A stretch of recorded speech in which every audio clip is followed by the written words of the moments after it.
왜 그렇게 두려워하느냐라는 제목이죠. 우리가 잘 알고 있는 성경 말씀이고 그 성경 말씀을 또 이렇게 그림으로 보게 됩니다. 가장 길었던 하지가 이제 지나고요. 매일매일 아마 조금씩이지만 날이 짧아지기 시작할 겁니다.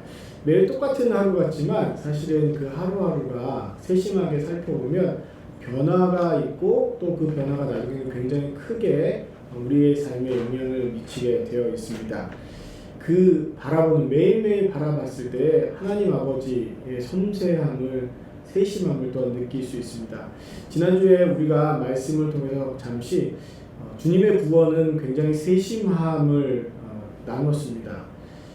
우리가 생각하는 것처럼 구원은 획일적으로 무엇인가 하나 짜여져 있는 것처럼 그렇게 사람들에게 다가오는 것이 아니라 각 사람에게 하나님의 만져주심과 하나님의 이끌어주심은 굉장히 세밀하게 또 세심하게 다가옵니다. 그리고 진정한 하나님의 구원이 무엇인지를 느끼게 해주고 누리게 해줍니다. 하나님은 그만큼 여러분을 또 저를 사랑하시기 때문이죠. 오늘 본문 말씀은요, 예수님께서 하나님 나라에 대해서 가르치시고 바다 저편으로 제자들과 함께 건너가자라고 말씀하신 장면에서 시작됩니다. 이 바다는요, 갈릴리 바다입니다. 그리고 긴네렛 바다라고도 불려지고요, 게네사렛 바다, 디베랴 바다 혹은 그 호수라고 불려지는 성경에서 다양한 이름으로 등장합니다. 이 갈릴리 바다는 폭은 13km 정도 되고 남북으로 21km 정도 되는 큰 호수입니다. 이 바다에는 많은 사람들이 모여서 생업을 하고 있었죠. 예수님의 제자 중에서 4명도 어부로서 그 바다에서 물고기를 잡고 살아가고 있었습니다. 예수님께서는 이 갈릴리 해변을 중심으로 또 많이 활동을 하셨는데 긴 하루를 마치시고 하나님 나라의 말씀을 가르치신 다음에 제자들과 함께 저편으로 건너가면서 주무셨습니다. 아마 배에 오르셔서 고물의 자리를, 배 뒤편의 자리를 잡자마자 베개를 베고 그냥 골아 떨어지시듯이 주무셨던 것 같아요. 그런데 문제가 생겼습니다. 뭐냐면 폭풍이 불어 닥쳤습니다. 이 광풍이 몰아닥치면 정말 큰 파도가 치게 되죠. 이 큰 파도 앞에서는 배는 사실 굉장히 무력합니다. 그 옛날 시대에 그 호수에 떠 있었던 배는 아무리 커도 이 바람과 파도를 견디기에는 많이 부족했을 것 같습니다. 이 상황 때문에 제자들은 부지런히 움직이기 시작했습니다. 아마 할 수 있는 모든 일들을 다 했을 거예요. 자기의 최선을 다해서 자신의 지식과 경험을 다 살려가지고 배를 조종하고 또 그리고 배에 들어오는 물을 퍼내기 시작했을 겁니다. 그런데 그 일에도 한계가 다가왔어요. 이제는 조금만 더 있으면 배가 물에 잠기거나 뒤집히게 생겼습니다. 그때 제자들은 주무시고 계신 예수님을 깨우기 시작했습니다. 어떻게 보면 프로페셔널한 이 뱃사람들이 육상에서, 지상에서 일하셨던 목수의 직업을 가지고 계셨던 예수님을 깨웠던 겁니다. 예수님은 일어나시자마자 바람과 파도를 꾸짖으셔서 잠잠하게 하셨습니다. 그리고는 제자들에게 왜 너희가 무서워하느냐, 너희가 어찌 믿음이 없느냐라고 책망하시기까지 하셨습니다. 이 말씀을 묵상하면서 여러분은 어떤 생각을 하셨습니까? 우리가 흔히 폭풍을 만나게 되면요, 그 폭풍이 무엇인가 잘못된 일 때문에 생겨난 것으로 생각하기 쉽습니다. 즉 누군가가 잘못하거나 죄를 지었을 때 인생의 험난한 폭풍이, 어려움들이 다가오는 것으로 생각할 때가 많이 있습니다. 근데 우리 시대만 그런 게 아니라 예수님의 시대에도 그런 일들이 많이 있었습니다.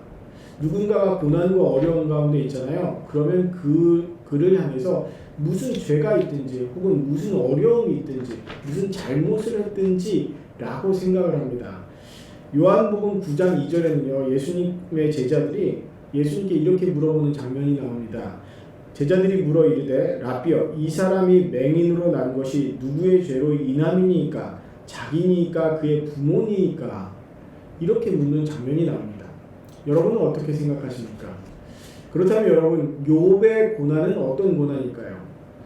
폭풍은 아니지만 폭풍과도 같은 그런 상황 가운데에서 자신이 어찌할 수 없는 자신의 능력과 지혜와 지식과 인덕과 인망으로는 어찌할 수 없는 일들을 당했을 때 욥은 하나님께 부르짖습니다. 그런데 욥의 친구들은 욥에게 내가 무슨 잘못을 했거나 내가 회개할 것이 있어서 이런 고난을 당한다라고 생각했습니다. 한편으로는 이것도 맞는 얘기예요. 왜냐하면 우리가 무슨 잘못을 하거나 혹은 잘못된 일들을 해서 그 일들 때문에 겪는 고난과 어려움이 있습니다. 예를 들어서 요나 선지자는 하나님의 뜻에 반해서 하나님의 뜻을 거부하고 니느웨로 가지 않고 다시스로 가는 배를 탑니다.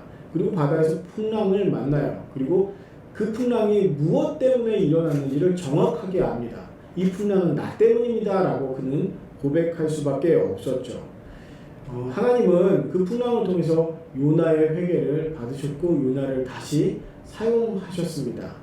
그와 같이 풍랑을 만나면 내 인생의 어려움과 고통과 어찌할 수 없는 경랑들을 만나면 그것이 내가 회개해야 되거나 혹은 잘못한 것들을 드러내고 또 그렇게 바꿔야 되는 기회가 될 수도 있습니다.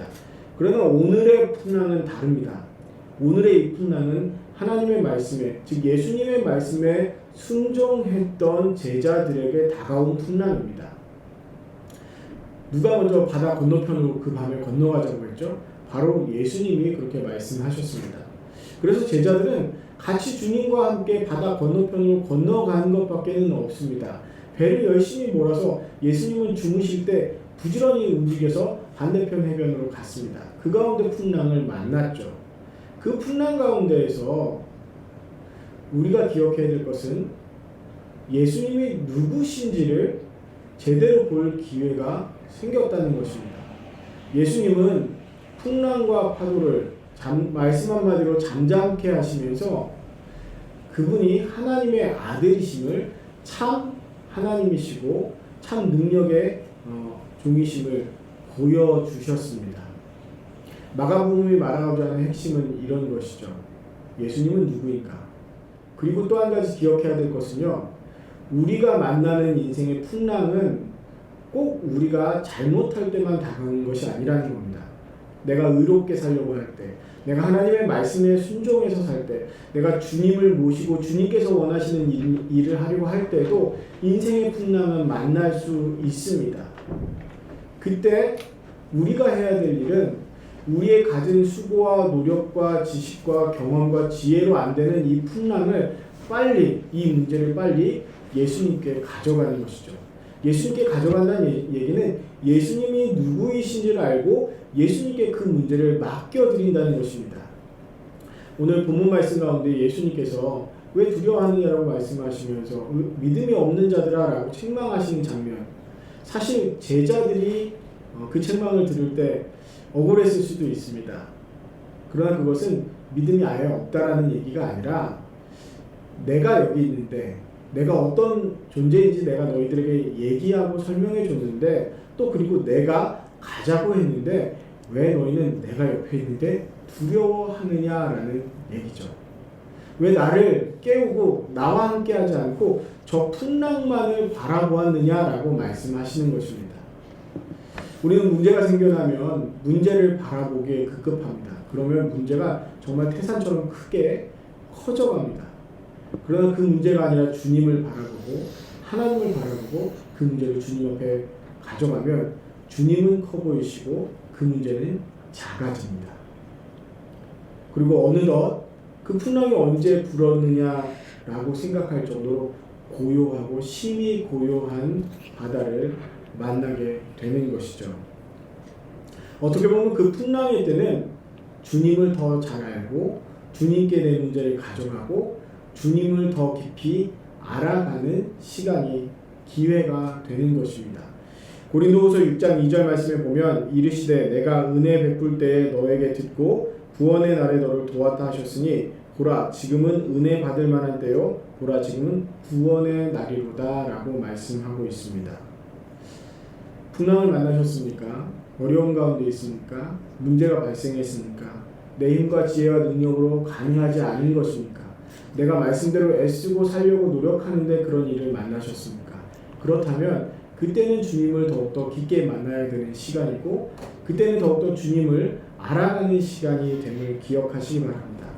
그 풍랑 가운데 여러분만 있는 것이 아니라 여러분 혼자 그 자리에 버티고 있는 것이 아니라 주님께서 바람과 파도를 잠잠케 하시는 주님께서 여러분과 함께하고 계신 것이죠. 여러분의 믿음이 주님께로 향하고 여러분의 믿음이 주님에 대해서 더 자라날 수 있는 시간인 것입니다. 두려워하지 마시고 문제를 바라보지 마시고 주님을 바라보시는 저와 여러분이 되시기를 주님의 이름으로 축원합니다.